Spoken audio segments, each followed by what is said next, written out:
El COVID solo ha puesto de relieve las lagunas de cobertura que existen en Florida. Las restricciones son muy ligeras aquí en Miami. Mucha gente se murió, pero eso hace parte del virus, no es algo que pueda evitarse. Bienvenidos a este nuevo capítulo de Postales de Campaña, la cobertura especial que France 24 realiza de las elecciones presidenciales en Estados Unidos. Nuestro viaje de más de 10.000 kilómetros por los 6 estados decisivos en estos comicios nos trae hasta aquí, hasta Florida. Con 29 votos electorales, este es el premio más codiciado por ambos candidatos. Nadie gana unas elecciones presidenciales en este país sin conquistar el Estado del Sol. Su población es diversa e impredecible, como lo son sus ajustados resultados electorales. Pero vamos a conocer un poco más a fondo esta zona del sur del país. ¿Qué sabemos de Florida? Conocido como el Estado del Sol o el Estado Soleado, Florida hace honor a su nombre. El estado limita con el Golfo de México y disfruta de un clima semitropical. Sitios emblemáticos de Florida, manglares y pantanos, incluidos los Everglades, un sitio declarado como Patrimonio Mundial por la UNESCO. Es el tercer estado más poblado del país, con 21,48 millones de habitantes, la mayoría concentrados en las costas. La capital del estado es Tallahassee, en el norte. Florida tiene el mayor número de jubilados en Estados Unidos en relación con su población, 20,9%. También hay fuertes comunidades latinas y cubanas. El turismo es la principal fuente de ingreso del estado. Las playas y los parques temáticos aportan miles de millones de dólares al Producto Interno Bruto de Florida cada año. Con 29 votos del colegio electoral, Florida es un estado crucial. Mientras que los jubilados votan tradicionalmente por los republicanos, la población latina apoya a los demócratas, por lo que los resultados siguen siendo ajustados en Florida. En 2016, el estado votó con un 48,6% por Donald Trump.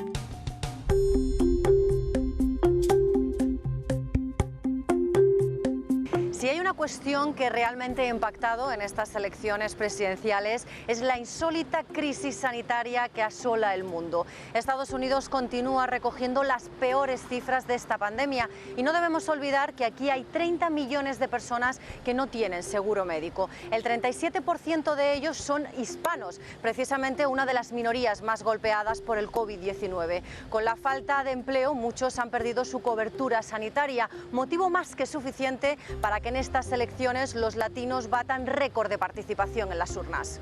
Yo creo que los latinos y todos los que pueden van a salir y van a votar, lo van a mandar porque quieren hacer un cambio. Tenemos que estar bien seguros, pensarlo bien, por quién vamos a votar, cuál de los dos presidentes que nos da la seguridad a nosotros para estar bien, yo diría seguro. Yo soy socialista, entonces para mí el seguro es algo que debe ser universal, que todo el mundo tiene el derecho de tener seguro médico. La gente pobre, la gente rica. El estado de Florida apostó desde el principio por una rápida reapertura económica y las consecuencias han sido terribles.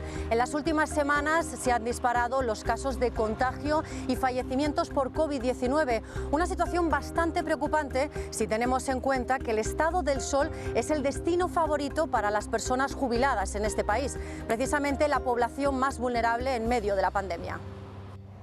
Richard Glom tiene 84 años y su salud es frágil.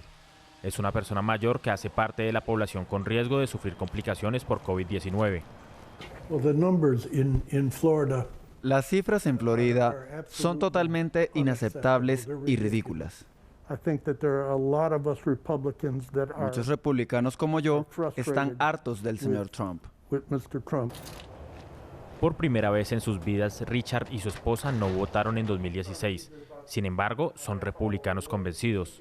Este año apoyan al Partido Demócrata porque están preocupados por el manejo del coronavirus. Florida es el tercer estado más afectado por los contagios. Si nos enfermamos a nuestra edad cuando ambos tenemos problemas de salud, nuestras posibilidades de sobrevivir son bajas y ponemos en peligro a nuestras familias, a nuestros hijos si deciden ayudarnos. La pandemia del COVID-19 ha puesto el tema del acceso a la atención médica en el centro de la campaña presidencial. Estos activistas intentan concienciar a los votantes de las deficiencias del sistema de salud, y esta es la misión de Bárbara. ¿Considera que la salud es un tema importante? Muy importante.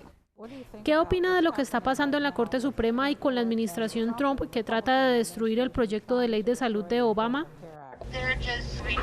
Es una locura. Al hacerlo, estarían privando a más de 30 millones de estadounidenses de atención médica. En Estados Unidos, la seguridad social no es universal. El sistema se basa en un conjunto de seguros privados muy costosos. En 2010, Barack Obama introdujo una ley que requería que los estadounidenses tuvieran un nivel mínimo de cobertura de salud. Desde entonces, la administración Trump ha eliminado la obligación de asegurarse. Y el estado de Florida quiere revocar la ley. With Obamacare, people were able to get preventative care. Con el Obamacare, la gente tenía acceso a la atención preventiva. No terminaban en urgencias ni quedaban con secuelas físicas permanentes. Los republicanos cambiaron la ley de salud de Obama y ahora la gente no puede pagar. Una situación que se agrava con la pandemia de COVID-19. Desde marzo, las cifras de desempleo en Estados Unidos se han disparado. Al perder sus trabajos, los estadounidenses a menudo han perdido su cobertura médica. Y más de 30 millones de personas viven hoy en día sin seguro médico. Este centro en el oeste de Orlando proporciona atención gratuita a los más necesitados, pero por la pandemia, las consultas deben hacerse en línea.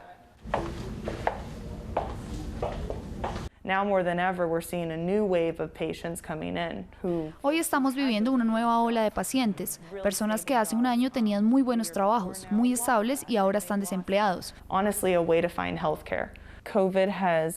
El COVID solo ha puesto de relieve las lagunas de cobertura que existen en Florida. En promedio, un día de atención en un hospital estadounidense cuesta $4.000, 5 veces más que en Francia. Para Abby, la atención médica gratuita debe ser extendida a todo el país. Estados Unidos destina el 17% de su PIB a su sistema de salud. Eso es más que cualquier otro país desarrollado.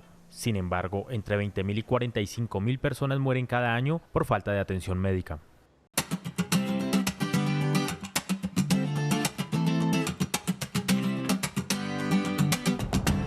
Y para conocer el impacto que la pandemia ha tenido en los estadounidenses, nos acompaña el doctor Torres Viera. Hoy está aquí con nosotros, venezolano, experto en enfermedades infecciosas y que además ha vivido la enfermedad muy de cerca, primero porque usted mismo se contagió en el mes de abril y segundo porque ha tratado directamente con los pacientes. Doctor, mi primera pregunta es, ¿qué ha ocurrido en Florida para que haya habido este aumento de casos en las últimas semanas, superando incluso a Nueva York, el epicentro inicial de esta pandemia? Mira, yo creo que el problema de Florida no lo puedes separar del problema de todos los Estados Unidos. El problema en los Estados Unidos en general es que ha habido una descoordinación en general en el manejo de la pandemia y estamos funcionando como si fuéramos los 50 estados, cada uno por su cuenta, sin una coordinación a nivel federal. Entonces, se ha hecho muy difícil manejar la pandemia, ese es uno de los elementos.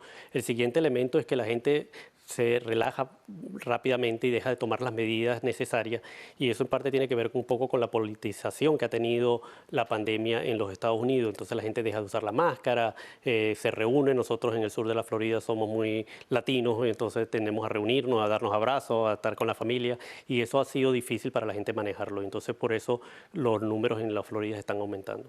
¿Cree que la rápida reapertura del comercio, de los restaurantes y demás negocios ha facilitado también este aumento de casos? Obviamente, sí, sin duda. De hecho, lo vimos entre la primera parte de la epidemia y la segunda que tuvimos y ahora estamos entrando en una tercera fase.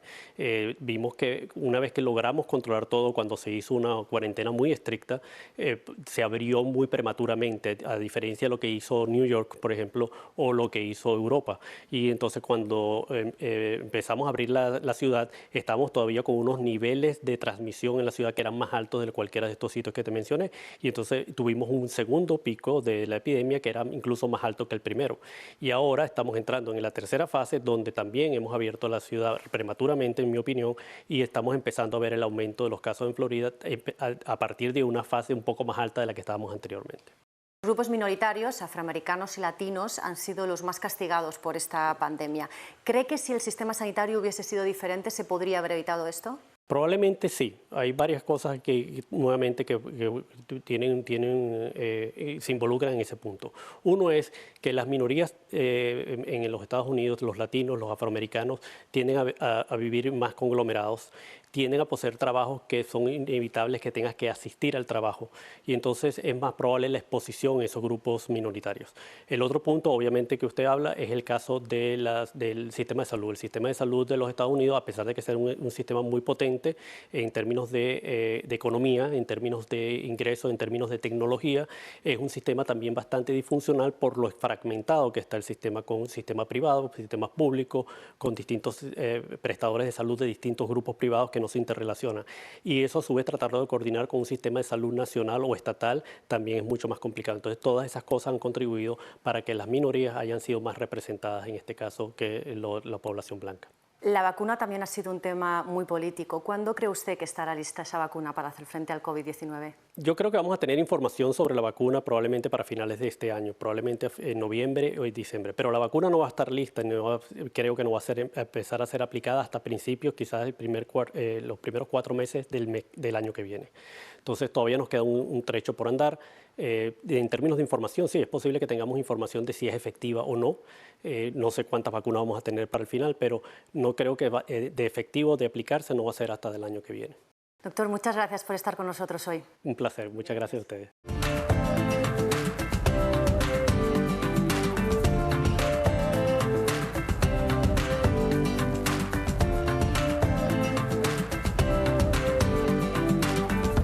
Estas elecciones se han convertido en un referéndum de la gestión que Donald Trump ha hecho de esta pandemia. El presidente estadounidense ha tratado siempre de restar importancia al virus. Incluso cuando él mismo se contagió, dijo que había sido una bendición de Dios. El 65% de los estadounidenses cree que podría haberlo evitado si se hubiese tomado más en serio el COVID-19. Hasta aquí nuestro programa de hoy. Nosotros ponemos ya rumbo a Arizona, que será nuestro próximo destino, para hablar de otro tema fundamental en estas elecciones, la inmigración. Acompáñenos en nuestras redes sociales o en la página web de france24.com.